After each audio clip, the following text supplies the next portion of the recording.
సమయంలో ఆయన అద్భుతం చేయకపోతే ఆ పెళ్లింటి వారికి ఎంత అవమానకరంగా ఉండదు. కానీ ఎప్పుడైతే వాళ్ళు ఆయన మాటని విలువగా తీసుకున్నారు, ఎంత తీసుకున్నారు? తీసుకున్నారు, విలువగా తీసుకున్నారు. వాక్యం ఎలా చెప్పింది, 50 తండ్రి నాతో ఎలాగో చెప్పాడు, ఇదిగో వాక్యం ఎలా చెబుతుంది, వారు ఇలా ఉండమని చెబుతున్నాడు, అదిగో దేవజనుడు ఇలా ఉండమని చెబుతున్నాడు, వాక్యంలో ఇలా రాయబడింది అని ఆ మాటను వాళ్ళు విలువగా తీసుకున్నారు. ఎంత తీసుకున్నారు? లోతు భార్య లెక్క, అవమ్మ లెక్క తేలిక తీసుకోవాలా? వాళ్ళు ఏం చేయాలి? తేలిగ్గా బిడ్డరా, వాక్యాన్ని తేలిక తీసుకుంటే నీ భక్తి నిలవదు అంటారే. అసలుకే ముసలం వచ్చిందని, అసలుకే ముసలం అవుతుంది. ఎప్పుడు నువ్వు వాక్యాన్ని తేలిక తీసుకుంటే, వాక్యాన్ని తేలిక తీసుకుంటే, దేవుని మాటని తేలిక తీసుకోకూడదు.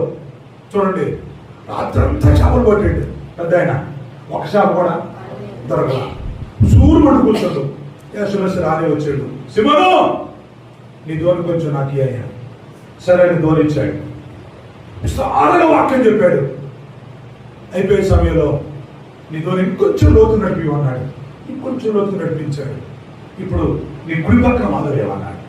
నీ కుడి పక్కన రాత్రి ఎన్నిసార్లు వలేసినట్టు అమ్మా, ఎన్నిసార్లు వలేసినట్టు రాత్రి. ఏలినవాడా, ఏలినవాడా, రాత్రంతా ప్రయాసపడ్డానయ్యా, నాకు ఒక్క షాప్ కూడా దొరకలేదు. కానీ నీ మాట చొప్పున వాళ్ళు రాస్తారు. హల్లెలూయా. చూడండి కదా, వాళ్ళు ఎంత ప్రయాసపడ్డా వాళ్ళ పడిన ప్రయాసకి ప్రతిఫలం రాలా వచ్చిందా?